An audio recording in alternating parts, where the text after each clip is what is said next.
Hai. Selamat datang di channel Z11. Kali ini saya akan menceritakan alur cerita dari film Devil. Film yang tayang pada tahun 2010 ini menceritakan tentang 5 orang yang terjebak di dalam sebuah lift. Kemudian satu persatu dari mereka meninggal dunia akibat serangan iblis di dalam lift itu. Lantas bagaimana nasib mereka? Jika kalian penasaran, langsung saja ke alur ceritanya. Di awal film, kita diperlihatkan seorang pria sedang bersih-bersih, dan tiba-tiba ada orang terjatuh dari atas gedung mengenai sebuah mobil. Lalu kita diperlihatkan seorang pria bernama Bowden. Ia adalah anggota kepolisian. Terlihat ia berada di kafe bersama temannya. Kemudian Bowden datang ke lokasi orang yang terjatuh dari gedung. Bowden memprediksi bahwa orang itu bunuh diri. Mereka pun mulai menyelidiki orang itu melompat dari gedung sebelah mana. Scene berpindah, diperlihatkan pria baju coklat bernama Tony. Pria baju abu-abu anggap saja namanya Budi. Wanita parubaya bernama Koski, dan seorang wanita muda bernama Sarah. Mereka berada di apartemen. Apartemen dijaga oleh seorang satpam baru bernama Ben. Budi dan Koski akan menaiki lift, namun sayangnya sudah penuh. Mereka pun masuk ke lift lain. Ben juga masuk ke lift itu. Begitu juga dengan Sarah dan Tony. Ketika lift sudah dinyalakan, tiba-tiba lift berhenti di tengah jalan. Sementara itu petugas pengawas apartemen mulai tersadar bahwa lift nomor 6 berhenti berjalan. Ia pun memberitahu teknisi lift untuk membenahi lift nomor 6. Sedangkan orang-orang di dalam lift menyalahkan Ben karena ia tidak tahu cara kerja lift, padahal ia seorang satpam. Ben pun kemudian menekan tombol darurat. Petugas pengawas mengatakan pada mereka agar menunggu sebentar. Ben akan menghubungi seseorang, namun sayangnya telepon terputus karena tak ada sinyal. Sementara itu Budi terlihat santai menikmati musik di dalam lift itu. Orang-orang di dalam lift merasa terganggu dengan tingkah laku Budi. Di sisi lain, Bowden dan rekannya berjalan dan ia melihat ada pecahan kaca dari gedung apartemen. Bowden menyatakan pecahan itu sebagai TKP kasus bunuh diri tadi pagi. Tiba-tiba ada kaca yang kembali terjatuh. Scene berpindah. Teknisi berada di ruangan bawah tanah untuk memeriksa lift nomor 6. Ia pun mengatakan bahwa mesin lift 6 tidak ditemukan kerusakan. Petugas pengawas mengatakan pada orang-orang di dalam lift bahwa listrik akan dipadamkan sebentar. Ternyata Ben takut dengan kegelapan. Rupanya ia trauma karena ia dulu pernah dikurung di ruangan sempit selama 6 jam. Tony pun mencoba membuka atap lift agar udara bisa masuk ke dalam. Sementara itu, petugas pengawas membicarakan bahwa ada orang yang lompat dari lantai 35 tadi pagi. Di sisi lain, orang-orang di dalam lift mulai merasa pengap. Sedangkan Budi malah mempromosikan tokonya. Ia banyak bicara. Tiba-tiba lampu menyala mati. Melihat itu, pengawas menanyakan pada teknisi apakah ada masalah dengan listrik. Teknisi pun mengecek listrik, namun tak ada masalah. Lampu tetap menyala mati. Salah satu pengawas melihat ada sesuatu yang aneh. Sementara itu teknisi mendengar sesuatu di lorong bawah tanah. Ia pun mencari sumber suara itu, dan tiba-tiba ada lift yang turun ke dasar hampir mengenai dirinya. Di sisi lain, lampu di dalam lift 6 padam. Ada suara gebukan. Lampu kembali menyala. Sarah merasa ada yang menarik dirinya, dan ternyata punggungnya berdarah. Pengawas merasa bingung apa yang terjadi di antara mereka. Di baju Budi ada darah Sarah. Ia berusaha menyembunyikannya, namun Ben mengetahui. Budi mengatakan, "Aku tidak melukai dia sama sekali." Mereka pun akan menggeledah Budi jikalau ia membawa senjata tajam. Sarah pun memperlihatkan pada pengawas bahwa ia terluka. Pengawas pun akan menghubungi polisi. Tak lama kemudian Bowden mendapat tugas dari atasannya, yakni tentang masalah di lift apartemen itu. Ia akan menyelesaikan masalah itu bersama rekannya. Sedangkan pengawas memutar ulang rekaman CCTV tentang gambar aneh itu. Namun salah satu pengawas mengatakan, mungkin itu hanya gradiasi gambar. Scene berpindah. Ben dan Tony berusaha membuka pintu lift itu. Mereka terus mencoba dan mencoba, namun tetap gagal. Sementara itu, Bowden dan rekannya sampai di apartemen itu.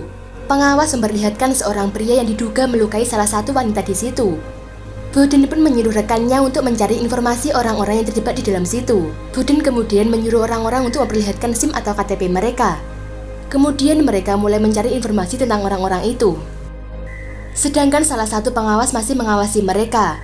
Lampu kembali menyala mati. Sarah melihat semua orang-orang di situ terluka dan berlumuran darah, padahal mereka tidak terluka sama sekali.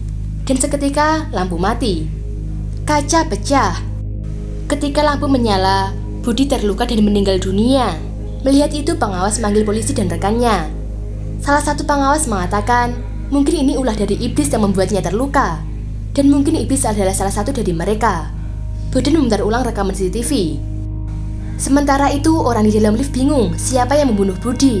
Mereka saling mencurigai. Petugas pemadam mulai datang ke apartemen untuk menolong mereka. Budi juga merasa bingung siapa di antara mereka yang membunuh. Sedangkan orang di dalam lift hanya bisa pasrah menunggu bantuan datang. Bodin masuk ke kamar apartemen orang yang bunuh diri tadi pagi untuk melakukan penyelidikan. Sementara itu petugas pemadam berusaha membuka pintu lift. Sedangkan Tony berusaha keluar lewat atap lift, namun usahanya gagal karena ia ditarik oleh Ben. Ben berpikir Tony yang membunuh Budi, dan ia akan melarikan diri. Ben pun memeriksa pakaian Tony apakah ada senjata tajam. Bodin melihat gambaran Anna yang menurut salah satu pengawas itu adalah iblis. Namun, Bodin tak percaya. Sementara itu, teknisi turun ke bawah untuk mengecek masalah di lift 6. Dan tiba-tiba, tali yang digunakan hampir putus. Sedangkan orang di dalam lift berdebat. Sepertinya ada yang terjatuh di atas lift. Pengawas manggil teknisi, namun tak ada jawaban. Rupanya teknisi terjatuh tepat di atas lift itu. Darahnya meresap hingga terlihat dari atap di dalam lift. Sepertinya teknisi telah meninggal dunia. Rekan-rekan polisi Bodin pun berdatangan, sedangkan Bodin mengecek keadaan teknisi. Dan ternyata benar, teknisi terjatuh dan tewas. Petugas pemadam mulai membobol dinding apartemen yang tertuju pada lift. Sedangkan Bodin mencari informasi tentang orang-orang di dalam lift. Ternyata Sarah, Ben, dan Kowski mempunyai catatan pernah melakukan kejahatan. Lalu ia melihat Tony waktu masuk apartemen membawa tas, namun saat di dalam lift tasnya sudah tidak ada. Lampu kembali menyala mati. Orang-orang di dalam lift panik dan tiba-tiba lampu padam. Ketika lampu menyala, Kowski tergantung. Bodin terkejut melihatnya. Mereka bertanya-tanya, siapakah pelaku di antara mereka? Tony mencoba melepaskan tali yang terikat di leher Kowski. Ben juga turut membantu. Rupanya Kowski sudah mati. Sementara itu, Bodin dan rekannya menemukan tas Tony di toilet. Ternyata isinya berbagai macam berkakas. Mereka pun mengira alat-alat itu untuk merusak lift agar lift berhenti bekerja. Scene berpindah. Salah satu pengawas membacakan doa-doa karena ia percaya bahwa itu semua ulah iblis. Sarah dan Ben mencurigai bahwa yang melakukan pembunuhan itu adalah Tony. Sedangkan Tony mencurigai bahwa Ben pelakunya. Mereka pun akhirnya bertengkar. Sarah mendukung Ben. Bodin datang.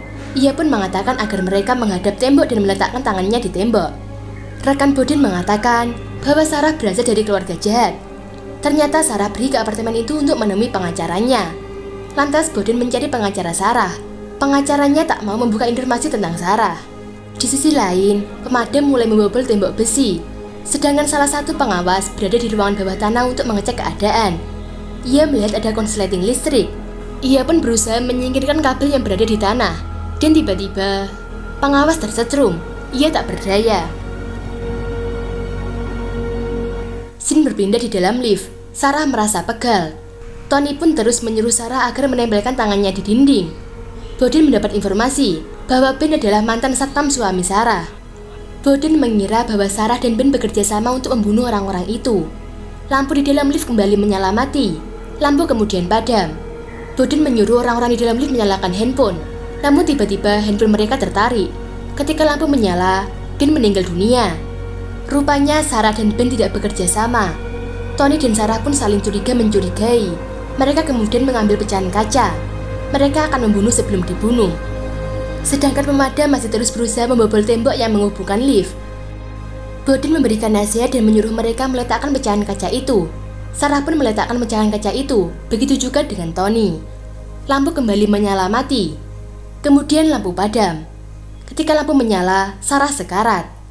Tony bingung, dan ternyata Tony adalah tunangan salah satu polisi wanita.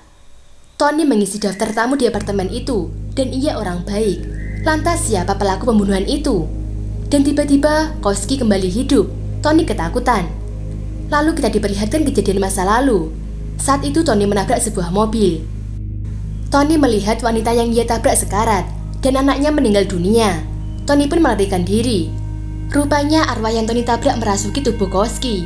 Tony merasa bersalah atas kejadian yang ia lakukan dulu, yaitu tabrak lari. Petugas pemadam berhasil membobol tembok itu, dan seketika lift kembali berjalan dengan cepat. Tony mengatakan pada Bowden bahwa ia pernah membunuh seorang ibu dan anak dalam kasus tabrak lari 5 tahun yang lalu. Bowden pun tercengang mendengarnya. Singkat cerita, petugas pemadam berhasil membuka pintu lift itu.